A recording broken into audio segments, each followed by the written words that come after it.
Isang kabayan na naman natin ang gustong mag-cross country dito sa Finland. Siyempre, nangarap na guminhawa ang buhay at ang buhay ng pamilya niya. Nasa Saudi siya ngayon, no? Nagtatrabaho. So last week, nakausap ko siya at nagpatulong sa akin na kung pwede daw, kontakin ko daw yung magiging employer nila dito sa Finland. So, of course, tinulungan natin. Siyempre, kabayan natin yan.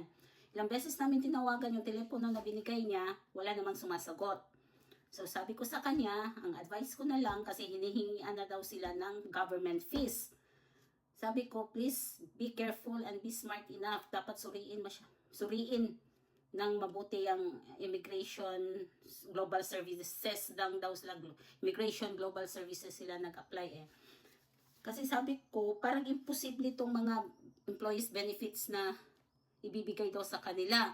Unang-una, may free accommodation daw. Pangalawa, may free transportation. I don't know ha, pero nagtanong-tanong ako sa mga kasamahan ko na matagal na dito or mga Finnish citizen na dito. Wala naman daw silang naririnig na may free accommodation. Lahat naman dito bayad. Eh kami nga, bayad tong apartment namin. Hindi kami binigyan ng free accommodation. Kaya please be careful kasi mahirap nang may scam. Dati ako na-scam din ako kaya ayoko mangyari sa inyo to. Kasi kung global immigration services, hindi ako masyadong convincing. Ang tatlo lang kasi itong pa-Finland talaga na legit na nagpapapunta ng Finland.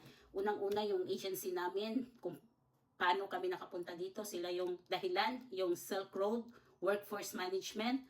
Pangalawa yung Barona.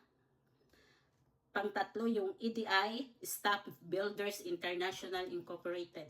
Yan tatlo na yan kasi lagi kong naririnig din yan sa mga ibang nagbablog. Yan mga agency na yan na legit na walang replacement fee na tumutulong para makapunta dito sa Finland.